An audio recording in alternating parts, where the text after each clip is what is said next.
In January 2016, Manchester City purchased Australian wonderkid Anthony Caceres from A-League side Central Coast Mariners for €325,000 under the presumption that the Premier League side wanted to develop the young starlet. However, only 4 days later they loaned Caceres back to the A-League with fellow City Football Group team Melbourne City FC in what became one of the most controversial transfers in A-League history due to the fact that cash transfers are banned in the A-League, which enraged not only Central Coast Mariners fans, but fans across the A-League, with the owner of Sydney FC even tweeting his displeasure with the Football Federation of Australia for allowing the transfer to occur. Unfortunately, this was just the beginning of a much larger issue. Welcome back to Upper 90. For those of you who don't know me, my name is Justin, and let me explain to you why this story about Anthony Caceres actually matters. The first thing we need to look at are small-time multi-club owners such as Matthew Benham, who own Brentford and FC Midtjylland in Denmark, or Ayovat Srivananaprabha, who owns Leicester and OH Leuven in Belgium, of course taking over from his father Vishay after his tragic death in that helicopter accident. But there's also Ajax Cape Town, who is the only club that is actually owned by another club in Ajax, of course the Dutch side. And then there are some more interesting examples like Giampaolo Pozzo, who bought Udinese in 1986, then bought Granada in 2009 and Watford in 2012 before selling Granada in 2016 and handing over the reins to his son at Watford. And then there is what has to be the most interesting example to me at least, Evangelos Marinakis, who owns Nottingham Forest and Olympiacos, while being the president of the Turkish Super League, where of course Olympiacos play, even though he has been accused of anything from extortion and match fixing to drug trafficking and bombing, but that would be an entirely new video. As you can clearly tell, small-time multi-club ownership has become rather prevalent, and the most important piece of this being that in each of these examples, they have sent players from one club that they owned to another club that they owned. And while that is a problem in itself, what I am really worried about are the big football groups, namely two at the moment. Those are Red Bull and City Football Group. Red Bull, you of course know, they have a few teams. Red Bull Brazil, you might not know, but they have New York Red Bull in the MLS, Red Bull Salzburg, of course, in Austria, where Red Bull was created, and Red Bull Leipzig, who are now the best team in their umbrella in Germany. City Football Group, on the other hand, you might not know all of the teams that they have because they don't always slap a City FC at the end of it, though they sometimes do, like you will see at New York City FC or Melbourne City FC, as we mentioned earlier. But City Football Group now have 12 clubs under their ownership, including Palermo in Italy, Troyes in France, and Girona in Spain. Now at this point I'm sure you're saying, I get it, owners are buying multiple clubs at the same time, but maybe you're asking yourself, why is this actually a problem? Well, I think there are two main issues. The first being conflicts of interest, and this can exert itself in many different ways, but I think the most important to any fan watching it is when teams go head to head against each other. And I think this is a perfect piece to focus on because it is actually one thing that UEFA already has a law in place about, in which they have a rule stating that two clubs owned by the same person cannot play each other in a UEFA sanctioned competition. Yet, that doesn't actually come to fruition, as we saw in 2018 when in the Europa League, Red Bull Leipzig and Red Bull Salzburg actually drew in the same group and played each other twice in the group stages, both of which the younger brother Red Bull Salzburg actually won. Not only is this extremely boring, but it raises obvious questions over the integrity of the match when both clubs are owned by the same person.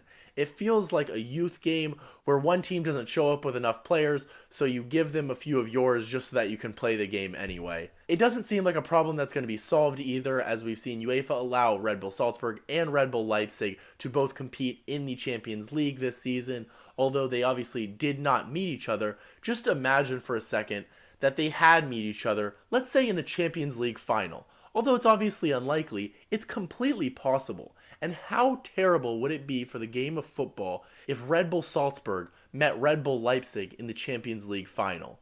I don't think anybody would be interested in watching. What's up guys? YouTube tells me that the majority of you who watch my videos aren't subscribed, so let's fix that by hitting the subscribe button in 3, 2, 1, go. Thanks so much, and back to the video. The second big issue with multi-club ownership are the unfair advantages that it provides to the teams within the group, especially the teams at the top end of that group.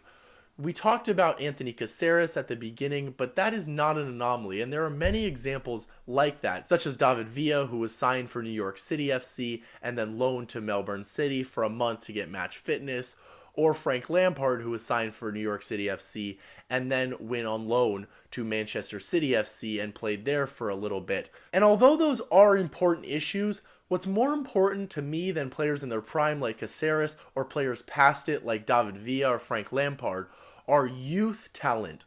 This system allows City Football Group, Red Bull, or any other group of this type to buy up all of the top young talents at very cheap prices, put them into their system at the lower levels, and then there's very little risk for their upward trajectory. So if they are very good and they can get up to those higher levels, well, then you transfer them or you loan them up to the next level, and then if they can keep moving up, all the way to a Manchester City. But if they can't, you don't have much risk because they can play at any level of your football group, and you only spent a very little amount of money on them in the first place. Now, you may be thinking to yourself that that's a bit far-fetched or convoluted, that teams actually wouldn't do it.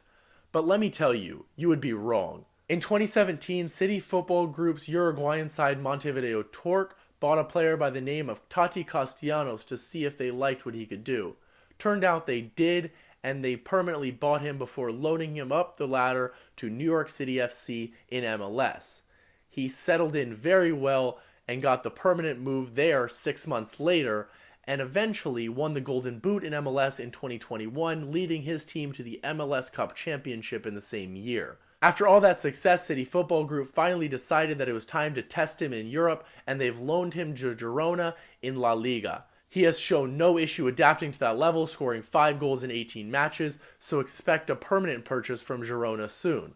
But as you can see, this model heavily benefits City Football Group in that they don't have very much risk in these players, and they have a ton of upside for a player like Valentin Castellanos, who they bought for only 150,000 euros.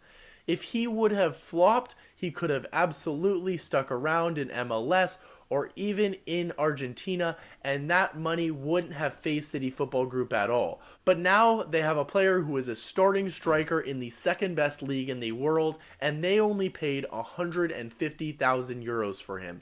It is completely unfair, not only to any team trying to compete with Girona in La Liga, but any team trying to compete with New York City in MLS or Manchester City in the Premier League. It goes at every level that it is extremely beneficial to these type of groups and extremely unfair to everybody else.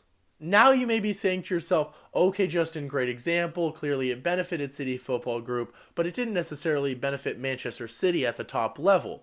Thankfully, though, for those of you saying that, Red Bull have provided me with some high-profile examples, such as Naby Keita, who they originally bought in 2014 in Red Bull Salzburg for only 1.5 million euros, then selling him in 2016 to Red Bull Leipzig for 30 million euros, and then selling him in 2018 on to Liverpool for 60 million euros, making massive profit for both of their clubs in the process. There's also the example of Dio Upamecano, who they bought for 2.2 million euros for Red Bull Salzburg before shipping him off for 18.5 to Red Bull Leipzig, and then selling him for 42.5 also to Bayern Munich. If you want a current example, I would look at Dominik Szoboszlai, who Salzburg actually got on a free before shipping him off to Red Bull Leipzig for 22 million euros, where he has smashed it and is surely going to get another massive move in the near future. Just to hammer home this point even further, we've seen CFG do this even with managers. Nick Cushing was a former Man City women's coach. Now he's the New York City FC head coach in MLS. Liam Manning has been moved to the Lamel's first team, and Eric Mombarts has worked with Yokohama, Melbourne City FC, and Troyes. I think by now you get the point, so I will leave you with this quote from new Chelsea owner Todd Boehly, who said, "Red Bull does a really good job at Leipzig and at Salzburg, both of which are playing in the Champions League, so they figured out how to make that work. You have Man City that has a very big network of clubs. I think the challenge that Chelsea has now, or one of them, is that when you have 18, 19, 20-year-old superstars, you can loan them out to other clubs, but you put their development in someone else's hands. I think that our goal is to make sure we can show pathways for our young superstars to get onto the Chelsea pitch while getting them real game time. To me, the way to do that is through another club somewhere in a really competitive league in Europe. What Todd Boehly is obviously telling us in this quote is that he wants to copy the CFG and Red Bull model and buy up other clubs so that he can use them to develop young talents for Chelsea. He understands that this is necessary and that clubs without those resources will simply be left behind or likely bought up by these football groups and incorporated into these conglomerates. But this is exactly what I'm worried about and why I have made this video to call on all of you fans to stand up against this and make this a well-known issue.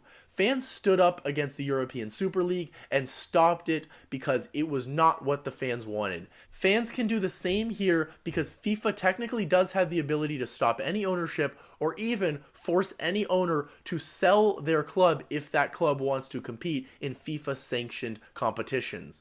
In America and MLS, we have a rivalry between New York City FC, the CFG-owned team, and New York Red Bulls, of course, the Red Bull-owned team. And while that is not really a problem when it's on this small scale, that could absolutely become a worldwide phenomenon as these two football conglomerates grow. And if we have that rivalry in each league around the world, it will absolutely destroy not only the fairness and the equity of world football, but the entertainment of it as well. Thank you so much for watching. If you enjoyed the video, please hit that like and subscribe button. It really helps out the channel. I will see you next time.